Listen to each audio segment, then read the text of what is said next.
السلام علیکم dear reader and listeners, Urdu novels library میں آپ کا ڈھیر سارا ویلکم۔ لہو سے لال بایا نیشا عمر کی ایپیسوڈ نمبر 110 لے کر حاضر ہوئی ہوں۔ اگر آپ نے ابھی تک میرے اس چینل کو سبسکرائب نہیں کیا تو جلدی سے بھی سبسکرائب کر دیں، لائک اینڈ شیئر کریں اور اپنی رائے کامنٹ باکس میں لازمی دیں۔ تو چلیے سٹارٹ کرتے ہیں۔ وہ واپس آیا تو وہ لڑکیاں جا چکی تھیں۔ اس نے آ کر لاؤنج میں دیکھا تو لاؤنج خالی تھا۔ وہ اپنے کرتے کی آستین ٹانگتا ہوا اندر کمرے میں آیا تو وہ آئینے کے سامنے کھڑی تھی۔ ابراہیم دیکھ کر ہی مسکرا دیا۔ اس کو دیکھ کر مسکراہٹ خود بخود امر آئی تھی، مگر آگے بڑھا تو وہ مسکراہٹ حیرت میں تبدیل ہو گئی۔ وہ حیران سا اس کے پاس پہنچا۔ آصفہ نے آئینے میں اس کا عکس دیکھا تو اس کی جانب بڑھی۔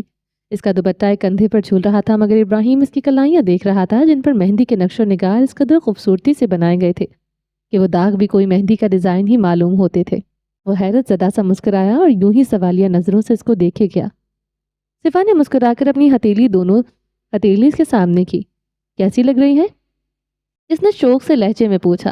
ابراہیم کچھ ثانیے اس کی ہتھیلیوں کو دیکھے گیا۔ اس نے ابھی بھی مہندی دھوئی تھی، اس لیے ابھی تک ہتھیلیاں گیلی تھیں۔ ابراہیم نے وہ ہتھیلیاں سامنے کی اور جی بھر کے اس کے نقش و نگار کو دیکھا۔ بتائیں نا میری ہتھیلیاں کیسی لگ رہی ہیں؟ ہتھیلیاں تو ہمیشہ سے حسین تھی، البتہ مہندی آج ٹھکانے لگی۔ وہ کھویا کھویا سا بولا۔ کیا کہہ رہے ہیں؟ بولچی، آج مہندی سے مقصد پورا ہوا۔ اس نے مسکرا کر صفا کی ہتھیلیاں باری باری چومی۔ اس کے گال تب سے گئے تھے، میں نے بازوؤں پر بھی لگوائی ہے، صفا نے جھجکتے ہوئے بتایا تو ابراہیم نے چہرہ اوپر اٹھایا۔ وہ غور سے دیکھنے لگا۔ اسے ضرورت نہیں تھی، یہ مہندی کے بغیر بھی حسین تھے۔ آپ ایسے نہ کہا کریں۔ وہ سر جھکا گئی تھی۔ اچھا کیسے نہ کہا کروں؟ وہ 2 قدم آگے بڑھا اور صفا کو کھینچ کر قریب کیا۔ بس اس طرح بات نہ کیا کریں اور کسی کے سامنے ہرگز نہ کیا کریں۔ کیوں بھائی؟ میں اپنی بیوی سے محبت کرتا ہوں، اس کا اظہار دنیا بھر کے سامنے کروں گا۔ کسی کو کوئی اعتراض؟ ابراہیم نے حیرت سے اس کا چہرہ دیکھا۔ اور اگر سامنے کوئی ایسا انسان ہو جس کا دل ٹوٹ چکا ہو، یا پھر جو اس رشتے میں ناکام ٹھہرا ہو، ممکن ہے اس کا دل ٹوٹ جائے؟ وہ عرضدگی سے بولے۔ ابراہیم یکٹکسا اس کو دیکھے گیا۔ اپنی نعمتوں کا ذکر یوں نہیں کرنا چاہیے، مجھے لگتا ہے صفا نے پھر سے اس کی شربتی آنکھوں میں دیکھا تھا۔ جیسے آپ کا حکم۔ وہ گہرا مسکرایا۔ صفا پھر سے سرخ آرز لیے سر جھکا گئی۔ بہت پیاری لگ رہی ہو۔ اس نے صفا کو ساتھ لگایا، پھر ذرا جھک کر اس کے بازو پر بنے نقش کو چھوا۔ وہ چھپ کر اس میں ہی پناہ تلاش کرنے لگی۔ ہم یہاں کیوں آئے ہیں؟ وہ اس کی واسکٹ کے بٹن کو سے کھیلتی ہوئی بولی۔